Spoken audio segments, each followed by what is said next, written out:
શાળાનું ગોપુરમ કક્ષા 4 થી 8 ના બાળકોએ રજૂ કર્યું. ગોપુરમ સાહસિક કાર્યક્રમ છે.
ખચા ખચ ખચા ખચ કેટલાય લોકો મરી ગયા અને કેટલાય લોકો જેલમાં ગયા.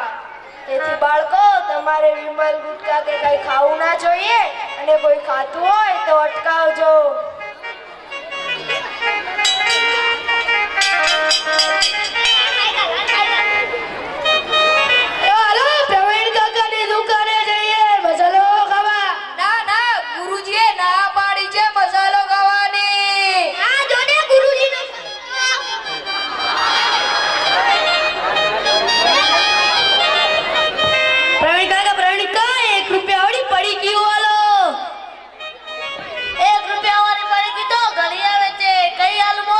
મને વિમલ આપો.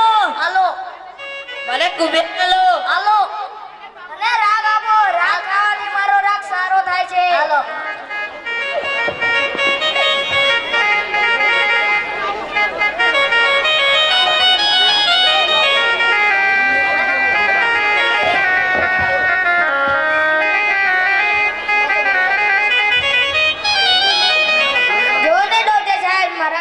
શું થયું છે? મને તપાસવા દો તો. ના મોઢું શું સાહેબ મોઢાની અંદર બેસીને તપાસવું છે? ના, લાગે છે તમને સડો થયો છે. તમે તમાકુ ખાવ છો? લાંબો સમયથી તમાકુ ખાઉં છું. તો તમને એક્સરે માં તપાસવું પડશે. શરૂ કરાવવું પડશે સાહેબ? હા, જરૂર.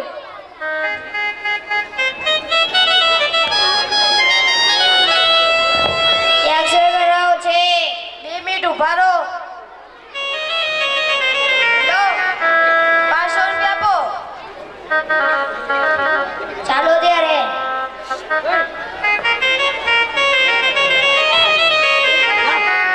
ડોક્ટર સાહેબ. હા, એક્સરે માં તમને કેન્સર થયું છે. મને કેન્સર થયું. હવે મારું શું થશે?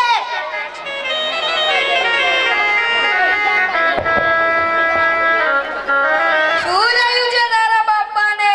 કેન્સર. શું ખાવાથી કેન્સર થયું? તમાકુ. તું અને તારા મિત્રો પણ તમાકુ ખાતા હતા. તમને પણ કેન્સર થઈ શકે ને? ચાલો આપણે પણ એમને ડોક્ટર સાહેબ પાસે લઈ જઈએ. તો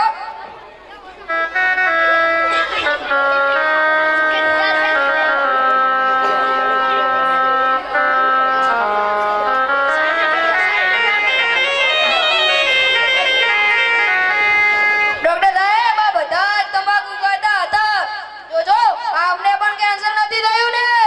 અરે, આટલા નાના થઈને તમે તમાકુ ખાવ છો? હા. મોઢું ખોલ. તમને લાગ્યો છે સડો થયો છે. તમે બહુ તમાકુ ખાશો તો તમને કેન્સર થશે. હવે તમાકુ ખાશો? ના સાહેબ, હવે અમે કદી તમાકુ નહીં ખાઈએ. હા, હવે જાઓ. પ્રવીણ કાકાની દુકાને ગયા 15 દિવસ થઈ ગયા. હાલો પ્રવીણ કાકાની દુકાને. હાલો. તમે કેમ પડી લેવા આવતા નથી? પ્રવીણ કાકા, તમે આટલા મોટા થઈને અમે ભળ્યું ગાતો શીખવાડો છો. તમને શરમ નથી આવતી? હવે અમે પડ્યું નહીં ખાઈએ. મને લીલા લીલા વટાણ લ્યો. હાલો. ને જણા આપો.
શહીદ અને દીકરી જેના વિશે ટૂંકમાં વક્તવ્ય બેનનું આપણે સાંભળીશું. વટવૃક્ષના મૂળ સમાન પધારેલ માનવંતા મહેમાન શ્રી તેમજ ટ્રસ્ટી શ્રી થડ સમાન પ્રધાન આચાર્ય શ્રી ડાળીઓ સમાન ગુરુગણ પાંદડા અને ફૂલો સમાન વાનીગણ મીઠા મીઠા ફળ સમાન મારા મિત્રો આપ સૌને નિશા કે સોનીના નમસ્કાર.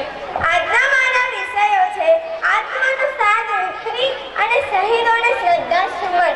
કંઈક કશુંક કરવાની જેનો હોશ અહીંયા હોય છે અને મંદિર સુધી ક્યાંનો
ધરતીની અંદર રહીને સંસ્કાર જતન ભૂલીને પાગલ બનેલા માનવોને જઈને કહો, ઓ બુદ્ધિ ચાતુર્યના વિનાશ કરો.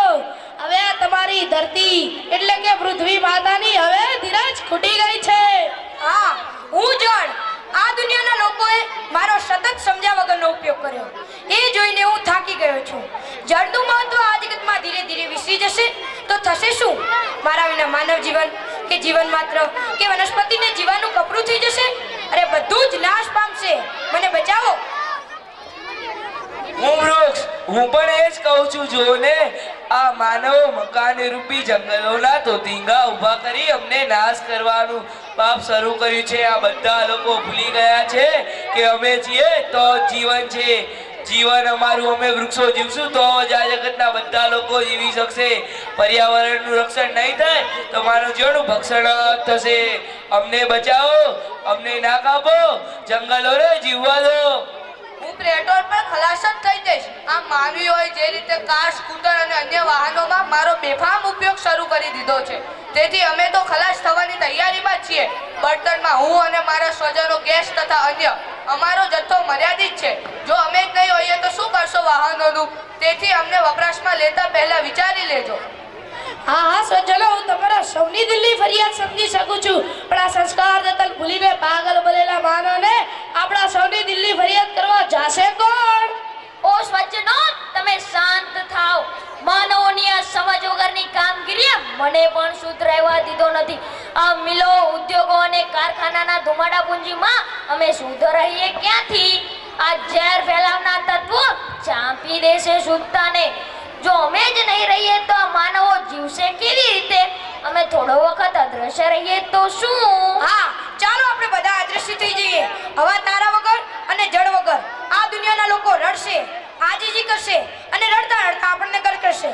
ભાન ભૂલેલા માનવીની આ જ સાચી સજા છે. હા, ચાલો આપણે અદ્રશ્ય થઈ જઈએ. બધા તૈયાર છો? જોજો, મારા માનવોને ચેતો ખરા, ડરાવ ખરા, પણ જીવવા દેજો. એમને મારવા યોગ્ય નથી. જગન્નાથ બધા દયા ભૂલે, માનવ અંતર મમતા કદી ના જોડે. આટલો બધો દુઃખનો ભારો ભલે આપે, પણ આ માનવની ભૂમિ, આ માં, તેના સંતાનો તેને કેટલા વાલા છે. વાહ! હા, માં તો માં જ છે. માડી એ જ ખબર છે કે તેના સંતાનો માટે વાંચે આવ્યા છે. એ સંતાનો ભાન ભૂલ્યા છે. એમને સાનમાં લાવવા જે કરવું હોય તે કરો, પણ યાદ રાખજો, માનવોની જીવનની જવાબદારી પણ તમારી જ છે. હા, ચાલો આપણે અદ્રશ્ય થઈ જઈએ. દ્રશ્ય બે. પ્રથમ દ્રશ્ય અહીંયા પૂર્ણ થાય છે. પ્રકૃતિના જે બધા તત્વો છે એ અદ્રશ્ય. અરે, મારા પપ્પાનું કારખાનું બંધ થઈ ગયું છે. એમાં પછી ચાલ માટે ડીઝલ જ નથી. મારા પપ્પા થઈ ગયા છે દુખી. અરે, કારખાનું તો મોટું જ હોય. મારા પપ્પાની તો કાર જ બંધ. કાર ચાલે નહીં, ક્યાં પેટ્રોલ મળે નહીં. પપ્પા ચાલતા તો જાય નહીં, કહે શું? મારા ઘેર તો આજે રસોઈ નહીં બને. ગેસ કલાક, ગેસના બોટલો આવશે નહીં. કંપનીમાં જ ગેસ કલાક. ભૂખ્યા ભૂખ્યા કેમ રહ્યું? અલ્લા, મારો ગાર્ડન સાવ સૂકો થઈ ગયો છે. બધા ઝાડ છુમંતર થઈ ગયા છે. અલ્લા, પહેલાના લીલા ગ્રીન ગ્રીન લોન પર શું થઈ ગયા છે?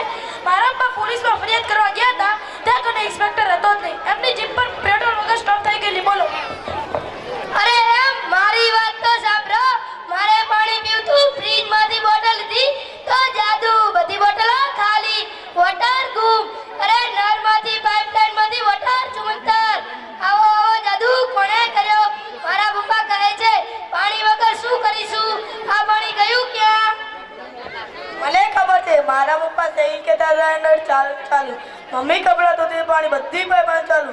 અરે, મારો સર્વેન્ટ મારા પપ્પાની કાર ધો મારે ઢગલો ને ઢગલો પાણી વાપરે. આપણે નળ ખુલ્લા રાખ્યા, વોટર ખલ્લાસ. હવે શું કરીશું?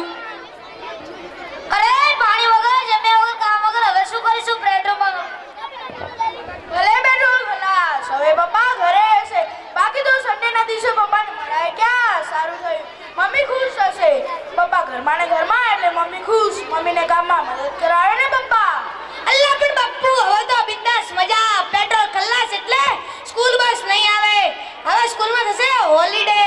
અરે યારો, તમે બધા ઉદાસ ના થાઓ. એન્જોય કરો, સમજો, સ્કૂલમાં છુટ્ટી. તમે બધા ખુશ થાજો, પણ જરા ચિંતા તો કરો કે ટ્રી, વોટર, પેટ્રોલ બધું એકદમ અદ્રશ્ય કેમ?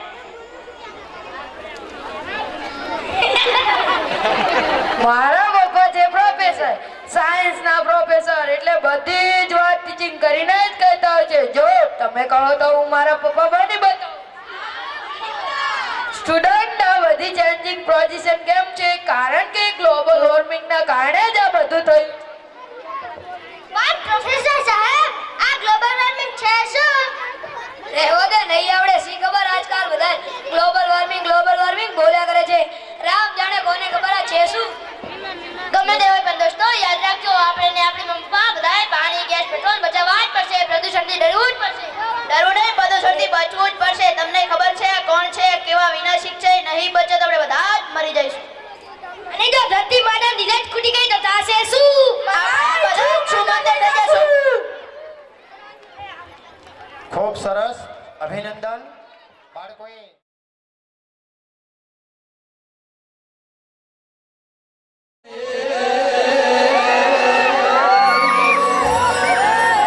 અલ્યા ઓલા ડુંગરા કેમ કિનારે જાય.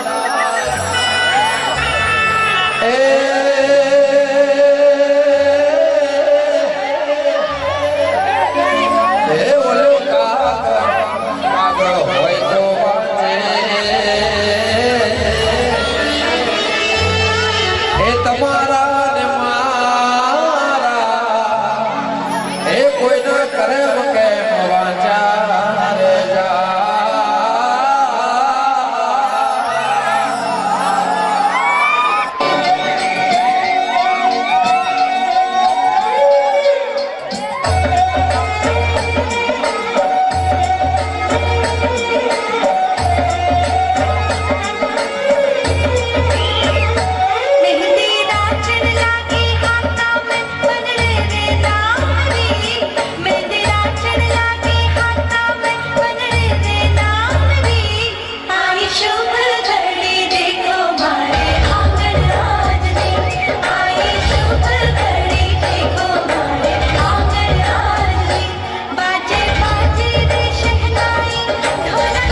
स्कैमों का पंगा रहता है।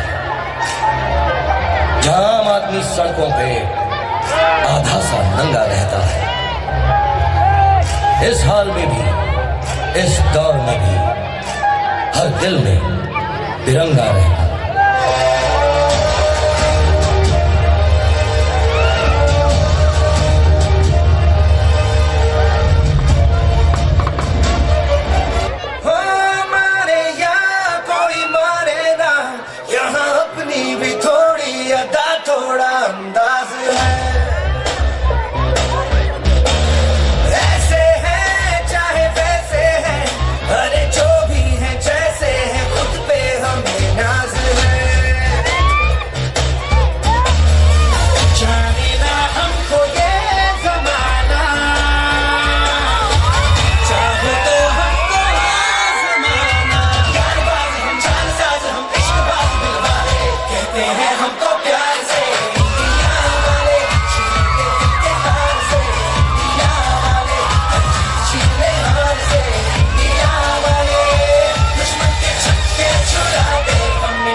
ખૂબ સરસ, અભિનંદન. ઇન્ડિયા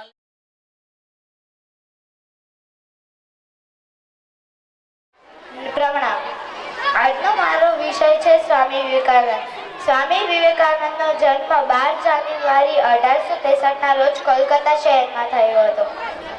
સ્વામી વિવેકાનંદના પિતાનું નામ વિશ્વનાથ દત્ત હતું અને સ્વામી વિવેકાનંદની માતાનું નામ ભુવનેશ્વર દેવી હતું.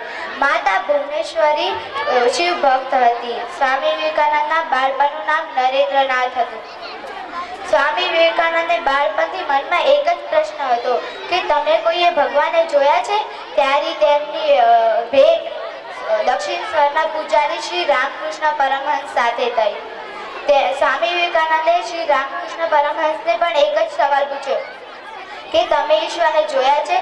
ત્યારે શ્રી રામકૃષ્ણ પરમહંસે કહ્યું કે હા, હું તને જેટલી સારી રીતે જોઈ શકું છું તેનાથી પણ સારી રીતે મેં ઈશ્વરને જોયો છે. આ વાત શ્રી સ્વામી વિવેકાનંદને ખૂબ જ ગમી અને શ્રી રામકૃષ્ણ પરમહંસને પોતાના ગુરુ માની લીધા. સ્વામી વિવેકાનંદ ખૂબ જ દેશપ્રેમી હતા. જે શ્રીમદ ભગવદ્ ગીતાને કદાચ ન માનતા તેમની સામે ગીતાના વિચાર મૂકી તેમને આશ્ચર્યચકિત કરી દેતા હતા. કન્યાકુમારીમાં સાગર કિનારે રહેલી એક શિલા ઉપર તેઓ ધ્યાનમાં બેઠા હતા. મહાસાગરોમાં ઉછળતી લહેરોની વચ્ચે ભારતનું ચિત્ર એમની આંખોની સામે ઊભું થયું. જ્યાં મહાસાગરનું ત્રિવેણી સંગમ થાય છે ત્યાં ચોથો મહાસાગર વિવેકાનંદની આંખોમાંથી આંસુના રૂપે વહી રહ્યું હતું. આજે આ શિલાને વિવેકાનંદની શિલાના નામથી ઓળખવામાં આવે છે. સ્વામી વિવેકાનંદ એક દિવસ અમેરિકા ગયા હતા. ત્યાં તેમનો ભગવો વેશ જોઈ એક સ્ત્રી બોલી કે આપણે કેવો ભગવો વેશ પહેર્યો છે. ત્યારે સ્વામી વિવેકાનંદે કહ્યું કે માણસની ઓળખાણ તેના પહેરવેશથી નહીં પરંતુ તેના ચરિત્રથી થાય છે. એના પછી તો સંપૂર્ણ અમેરિકા સ્વામી વિવેકાનંદ પાછળ પાગલ જ થઈ ગયું હતું. સમાચાર પત્રો, મેગેઝિન બધા પર પહેલા પાના પર સ્વામી વિવેકાનંદ જ દેખાતા હતા. સ્વામી વિવેકાનંદ એ યુવાનો માટે એક સૂત્ર આપ્યું હતું: ઉઠો, જાગો અને ધ્યેય પ્રાપ્તિ માટે માંડ્યા રહો. સ્વામી વિવેકાનંદે કુલ 39 વર્ષ 5 મહિના અને 24 દિવસનું આયુષ્ય ભોગવ્યું હતું. સ્વામી વિવેકાનંદ 39 વર્ષની નાની ઉંમરે અવસાન પામ્યા હતા. ખરું છે કે સ્વામી વિવેકાનંદ ખૂબ જ દેશપ્રેમી હતા. અસ્તુ ભારત માતા કી જય.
Thank you.